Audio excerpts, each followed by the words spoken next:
Hello, everybody, and welcome back to another episode of Overwatch Weekly. I have a ton of stuff to cover this week.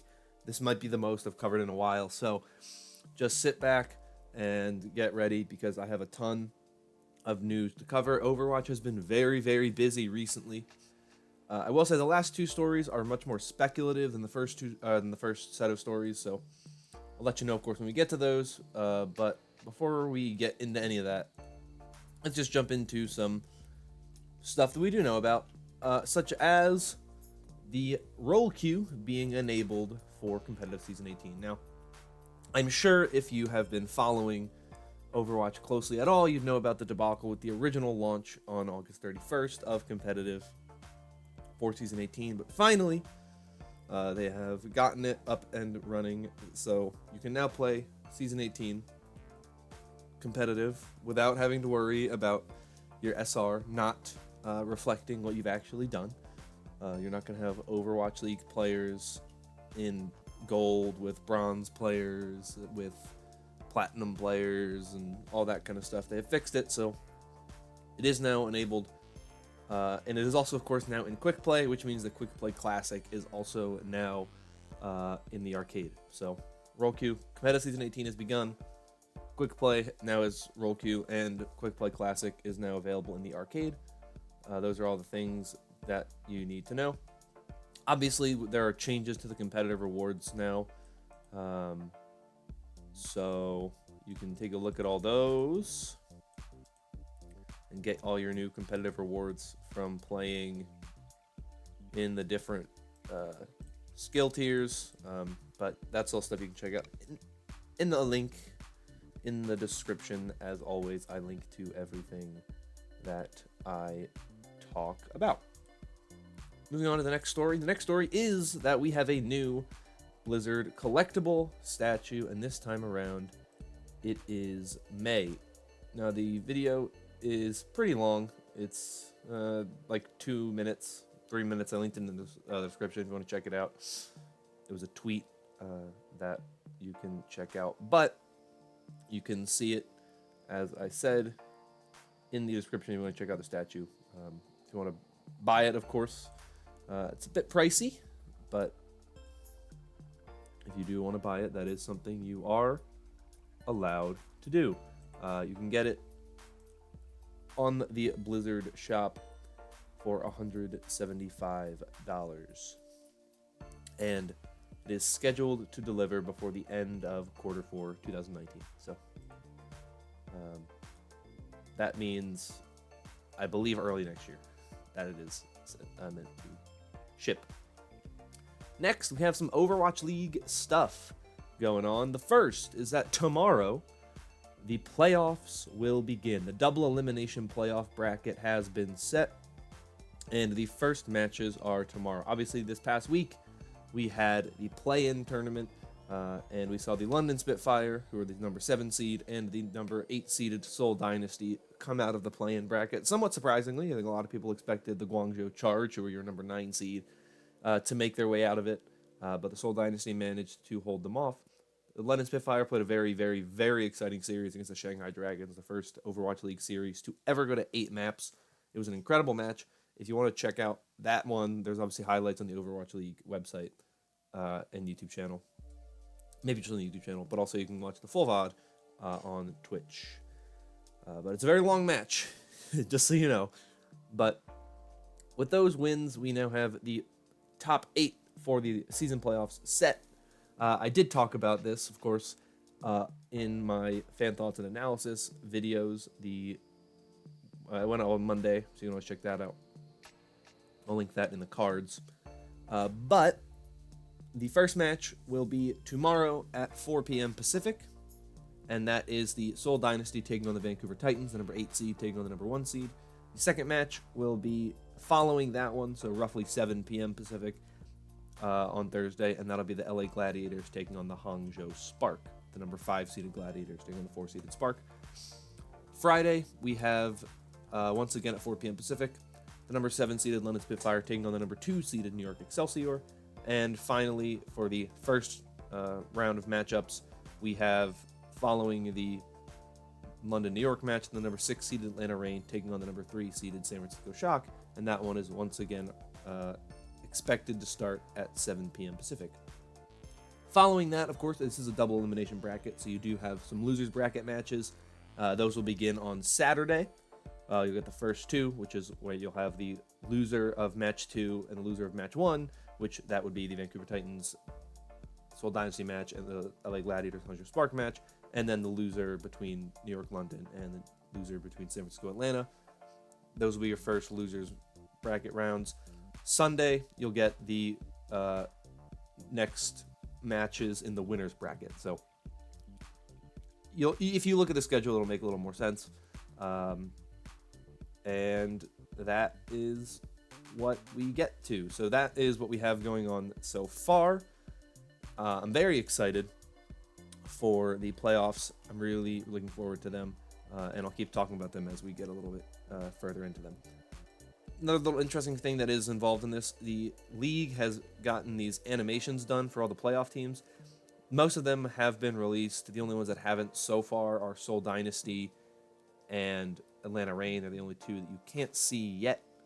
It looks like they had them, funny enough, they had the 6 that they do have are Hangzhou, London, Gladiators, Excelsior, and Shock. So it looks like they figured London would be a top 6 team.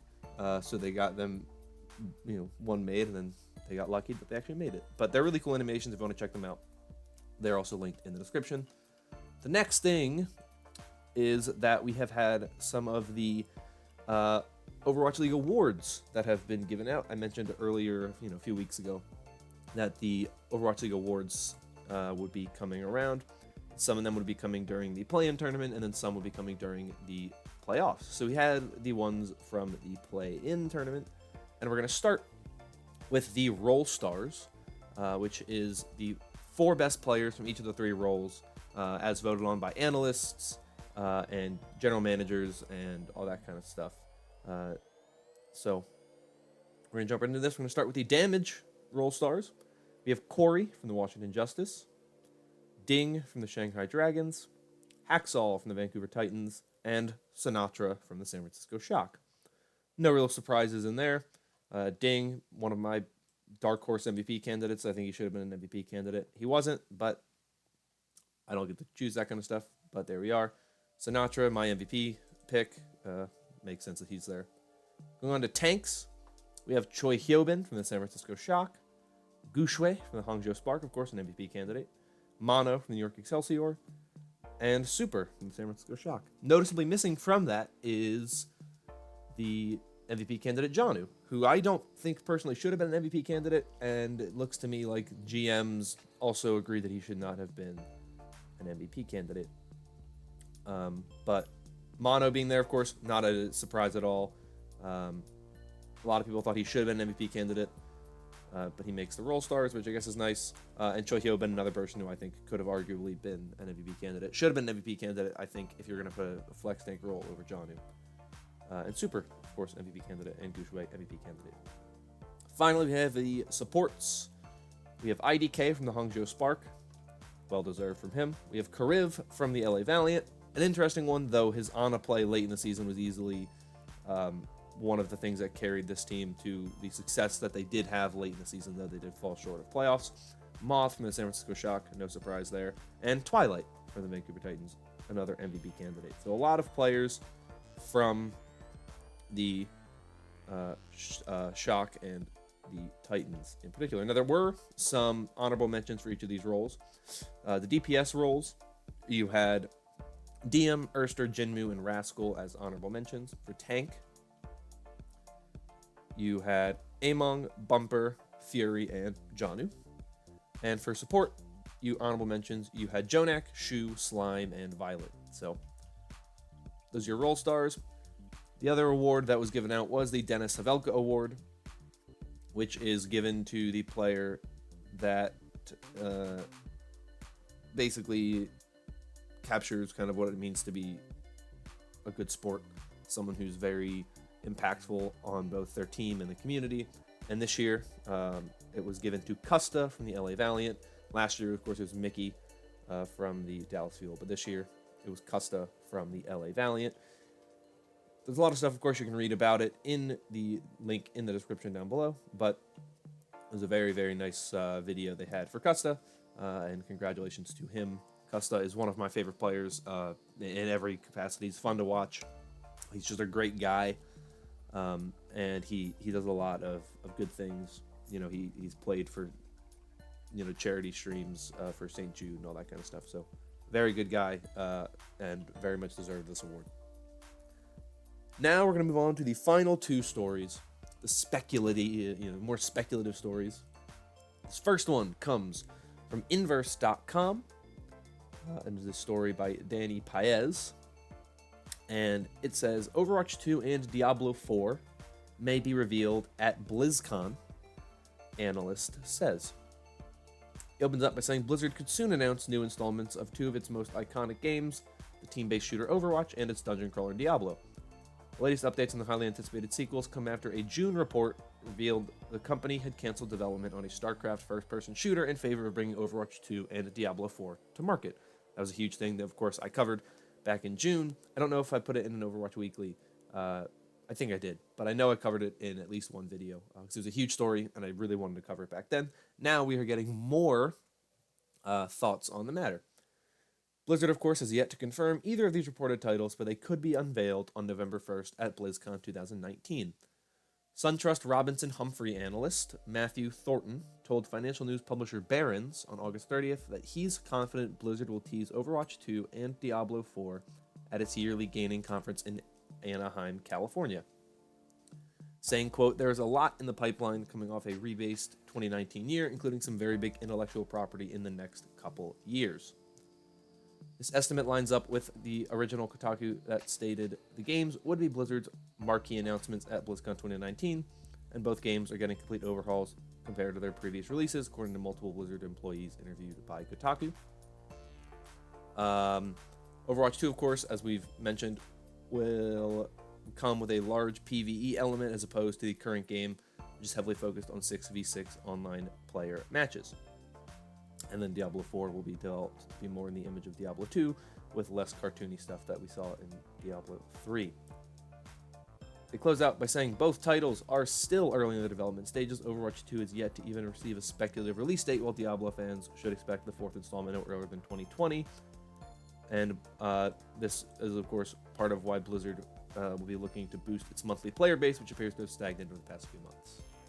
And they don't report their active numbers, but they have reported its games brought in 32 million monthly active users throughout the first half of 2019 during an August earnings call. So,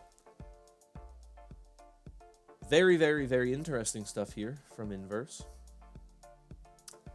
Talking about the potential Overwatch 2 reveal at BlizzCon. Of course, we've talked about this in the past. It's not a new story necessarily, but this is just a little more evidence that goes towards it.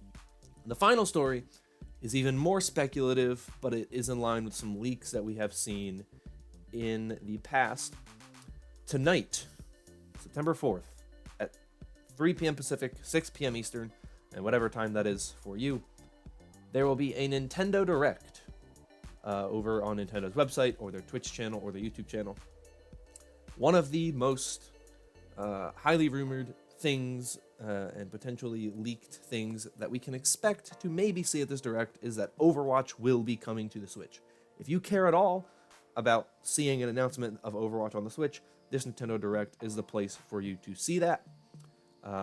Obviously, there's no guarantee that it'll happen. It is just a rumor based off of a leak that happened last week. So maybe it happens, maybe it doesn't. We don't know for sure, but that is going on tonight. So tonight, we might see the reveal of Overwatch on the Switch. But that is officially everything that I have for you. I'm very excited for the playoffs and for a lot of some of these other things that are going on, potentially with Overwatch coming to the Switch, and maybe even some stuff at BlizzCon. But we're getting closer and closer to BlizzCon every single week. We're already in September. It's crazy. So I'm ready to get things going, and hopefully we have some cool stuff coming in the future for Overwatch. But that is everything that I have for you this week. Like I said, decently long one this week. Lots of stories to check out in the description if you want to see more than what I mentioned here. If you want to read a little more in depth on a lot of things. As always, the links are in the description down below, but I'm going to get out of here. Thank you so much for watching. If you enjoyed, consider liking and subscribing, as it does help out a bunch with the channel. Let me know down below your thoughts on anything about any of these stories, whatever really you feel. But I'm going to get out of here. So thank you once again, and I'll see you all next time. Bye-bye.